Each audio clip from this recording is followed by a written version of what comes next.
ஒரு புத்தக வெளியீட்டு நிகழ்ச்சியில அவர் பேசியிருக்கிறாரு. 75 வயதாயிருச்சுன்னா அரசியலை விட்டு வெளியேறணும், ஓய்வு பெற்று கொள்ளணும் அப்படின்னு சொல்லியிருக்காங்க. இதை யாரையுமே குறிப்பிட்டு சொல்லல அந்த இடத்துல. ஆனாலும் கூட மோடி அவர்களை தான் இவங்க குறிப்பிட்டு சொல்றாங்க அப்படின்னு சொல்லிட்டு பல சர்ச்சைகள் பேசப்படுது. இது எந்த அளவுக்கு உண்மை? நீங்க 75 வயது ஆனால் ஆக்டிவ் பார்ட்டிஸ், அதாவது செயல்படுகின்ற அரசியலிலிருந்து தங்களை விடுவித்துக் கொள்ள வேண்டும் அப்படின்னு பேசினார். 75 வயசு என்பது பயங்கரமான தளர்ச்சிக்குரிய வயதாக தான் இருக்கும். 75, 80, 85 அதுதான் சராசரியாக நமக்கு இறுதி காலமாக இருக்கிறது. ஒருவேளை மோடி அவர்களை தான் குறிப்பிட்டு சொல்றாங்க, அததான் மறைமுகமா இந்த மாதிரியான வாதத்தை முன்வைக்கிறாங்க அப்படின்னு சொல்றாங்க. நித்யானந்தம் உள்பட மோடி, நீங்கள் சொல்லுகின்ற மோடி வரை RSSலே பயிற்சி பெற்றவர்கள், இந்த பல்கலைக்கழகத்திலே படித்தவர்கள். எங்களுக்கு ஏதேனும் எங்களுடைய மூத்தவர்கள் அல்லது பொறுப்பிலே பெரியவர்கள், வயதிலே சின்னவராக கூட இருக்கலாம், பொறுப்பிலே பெரியவர்களாக இருக்கக்கூடியவர்கள் என்ன கட்டளை இடுகிறாரோ அந்த கட்டளையை நாம் கீழ்ப்படிய வேண்டும். அதுதான் RSS முதல்ல சொல்லிக் கொடுக்குறது, டிசிப்ளின்.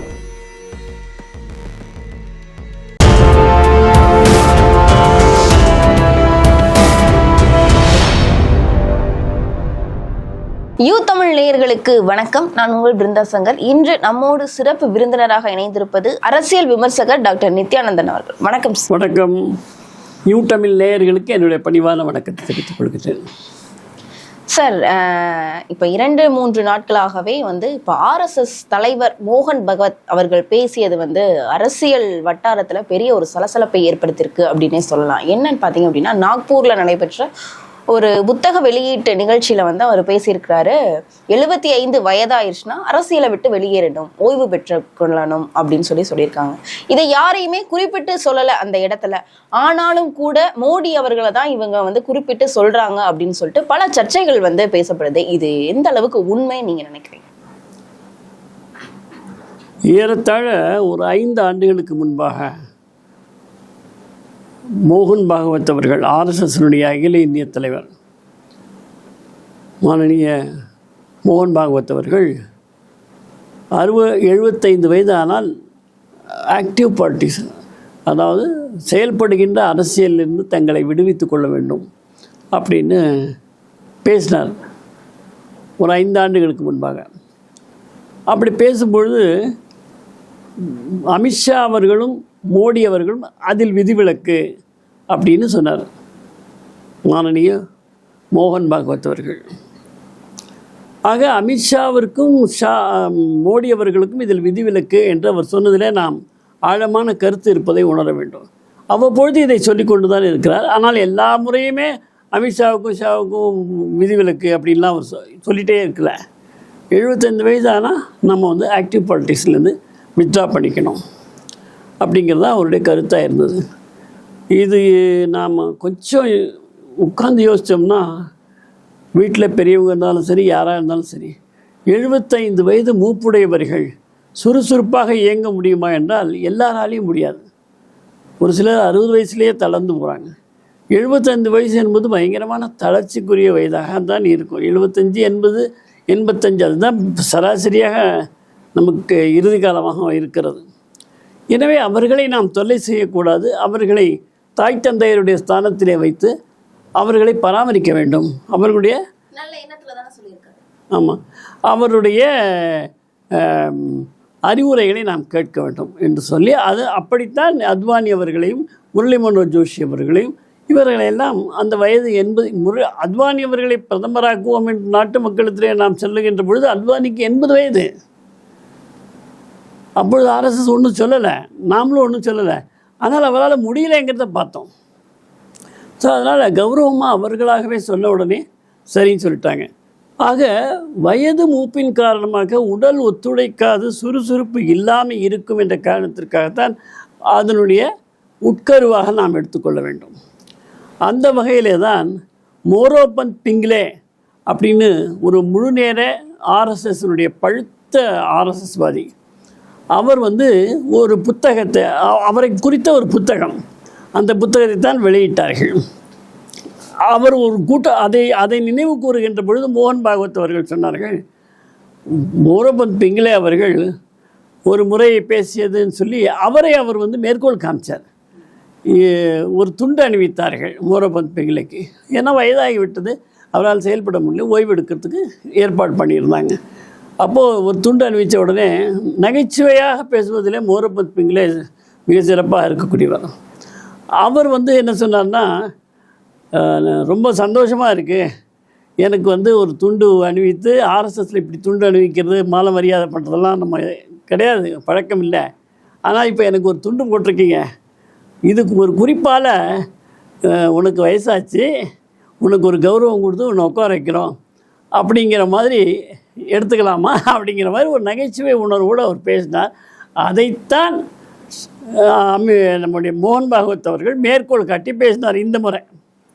ஆனால் பொதுவான கருத்து 75 ஆண்டுகளுக்கு பிறகு செயல்பட முடியவில்லை என்று சொன்னால் விலகிக் கொள்ள வேண்டும் என்பதுதான்.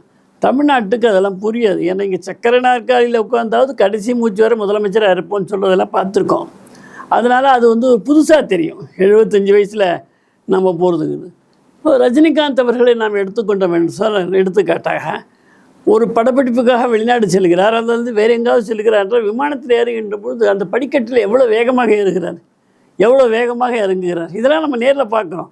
இவர் இன்றைக்கும் சூப்பர் ஸ்டாராக அவர் நடிக்கின்ற படங்கள் அவரை இந்த கதாநாயகனாகத்தான் பார்க்கிறார்கள். என்ன காரணம்? சுறுசுறுப்பு இருக்கிறது, இளமை இருக்கிறது. எனவே அவர் இன்னும் நடித்து கொண்டிருக்கிறார். எப்பொழுது முடியவில்லை என்ற நிலை வருகிறதோ அப்பொழுது மக்கள் அவரை பார்ப்பது குறைந்துவிடும். அப்போ அவரே எடுத்துக்கொள்வார். அதுக்கு முன்னாடியே எதுக்காக இந்த எடுத்துக்காட்டு சொல்கிறேன்னா, முடியலைன்னா அது நடிகரானாலும் சரி, அரசியல்வாதியானாலும் சரி, யாரானாலும் சரி ஒதுங்கி கொள்ள வேண்டும். ஆனால் அரசியலில் பதவி என்று பார்த்து விட்டால் எந்த கட்சியானாலும், பாஜக ஒப்பிட்டு மற்ற கட்சிகளை சொன்னால், பாஜக ஆர்எஸ்எஸ் பயிற்சியில் பெற்றவர்களாக இருக்கின்ற காரணத்தினாலே சற்று அதில் குறைவாக காணப்படுகிறார்கள்.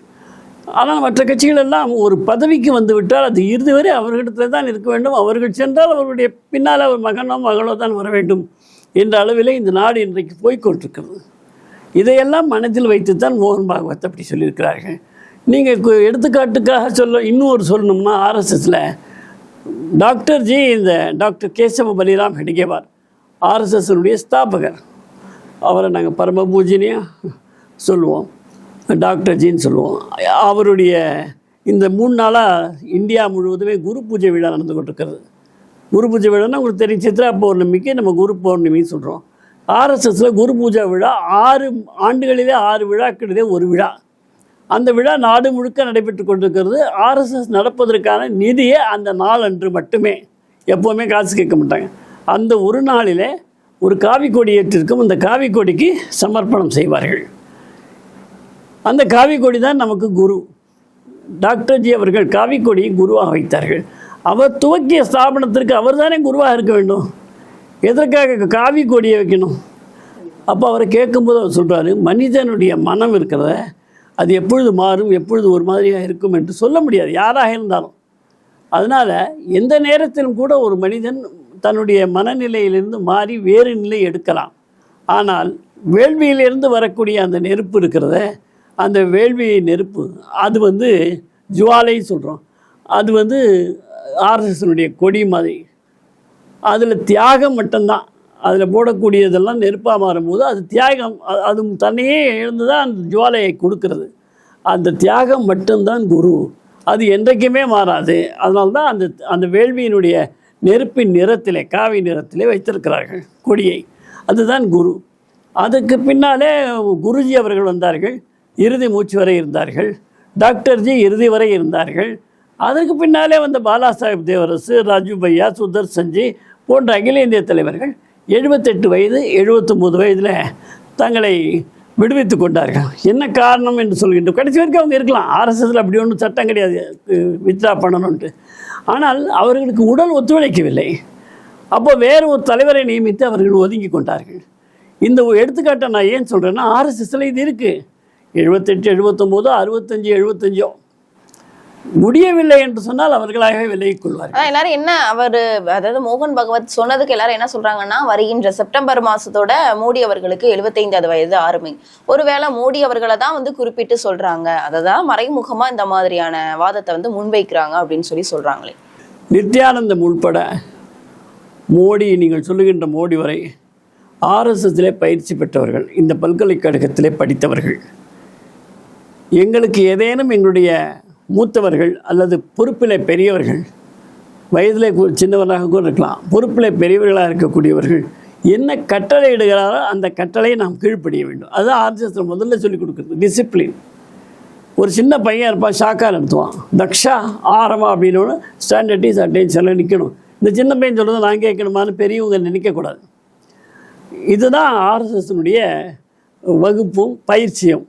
அப்படிப்பட்ட பயிற்சியில் மோகன் பாகவத்துக்கு மோடி அவர்கள் விலகிக் கொள்ள வேண்டும் என்ற எண்ணம் இருந்திருந்தால் மோடி அவர்களை அழைத்து இந்த முறை நீங்கள் நிற்காதீர்கள், ஒரு இளைய தலைவரை சேர்ந்தவர், உங்களை விட இளையவரை யாரையாவது தயார் செய்துவிட்டு 29 தான் அடுத்த பிரதமர், இந்த 3 ஆண்டுகளிலே நீங்கள் தயார் செய்து தயாராக வைத்துக் கொள்ளுங்கள் என்று நேரடியாக அழைத்து சொல்லலாம்.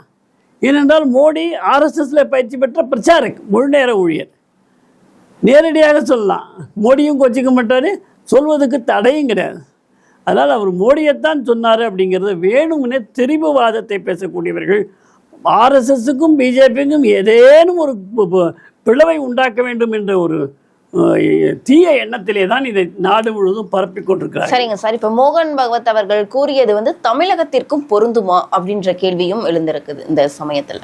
தமிழக பாஜகவிற்கா? இல்ல தமிழகத்தில் நடக்கக்கூடிய அரசியல்வாதிகள் எல்லாருக்குமே பொருந்துமா? அவர் பொதுவான அரசியல்வாதி கருத்து தான் சொன்னார்கள். ஆனால் அதை ஆர்எஸ்எஸ்ல பயிற்சி பெற்றவர்கள் தான் அதை சீரியஸாக எடுத்துப்பாங்க, பெருசாக சொல்லுவாங்க. தமிழகத்துக்கு பொருந்துமானா நம்முடைய முதலமைச்சர் இருக்கவே முடியாது. அவருக்கு அதான் கேட்கேன். ஏன்னா வருகின்ற சட்டமன்ற தேர்தல் 2026 சட்டமன்ற தேர்தல் நடக்க இருக்கு. அவர் முதலமைச்சராகவே இருக்க முடியாது. யாரும் ஆர்எஸ்எஸ்ஸையே ஏற்றுக்கிறது இல்லை, அப்புறம் அவங்க சொன்ன கட்டளை ஏற்றுக்குவாங்களா? அதனால ஒரு தவறான ஒரு ஆர்எஸ்எஸ்ஸை பற்றிய ஒரு பதிவை இங்கே ஏற்படுத்தி இருக்கின்றார்கள். ஆர்எஸ்எஸ் கட்டுப்பாடு உள்ளது, இராணுவ கட்டுப்பாடு போன்ற கட்டுப்பாடு உள்ளது ஆர்எஸ்எஸ். அதனுடைய தலைமை என்ன சொல்லுகிறதோ அதை கேட்பவன் ஒரு ஸ்வயம் சேவக்.